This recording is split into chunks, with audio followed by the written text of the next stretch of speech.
just supported them and thank you so much seriously. When I thought when Ganesh he put the frame, no actually మనం కొంచెం ఇలా వెళ్తే బాగుంటుంది, ఇంకా దగ్గరికి వెళ్ళాలి, ఇలా వెళ్ళాలని I try to suggest him, ఏది ఇలా చేస్తే బాగుంటుంది, ఈ లెన్స్ అయితే బాగుంటుంది అని.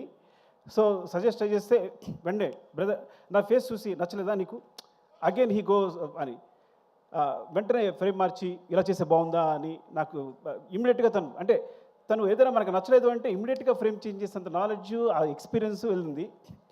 నేను తెగ ఫీల్ అయిపోయాను, నేనే కొరియోగ్రాఫర్లో ఫీల్ అయిపోయాను. When he is there, when he is not there నాకేం అర్థం కాల. You got it right. When you are there I felt a choreographer. When you are not there I don't know actually ఏం చేయాలో అర్థం కాల నాకు యాక్చువల్గా. So that's your greatness and thank you. And next కనిపిస్తారు కాబట్టి శశి గారు థ్యాంక్ యూ అండి. Thanks for the 4%.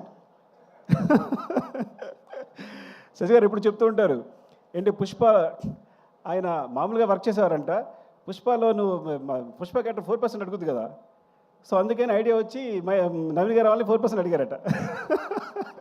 అందుకని మీరు నన్ను పార్ట్నర్ చేశారని చెప్తున్నారు. Thank you sir, thank you for supporting మీరు. అండ్ మౌనిక, రామతో ప్రాబ్లం ఏంటంటే రామ నేను సేమ్, నేను కథ చెప్పేటప్పుడు ఎవరికి అర్థం కాదు, సగం చెప్తాను కానీ చివరికి ఏదో క్లారిటీ ఉంటుంది.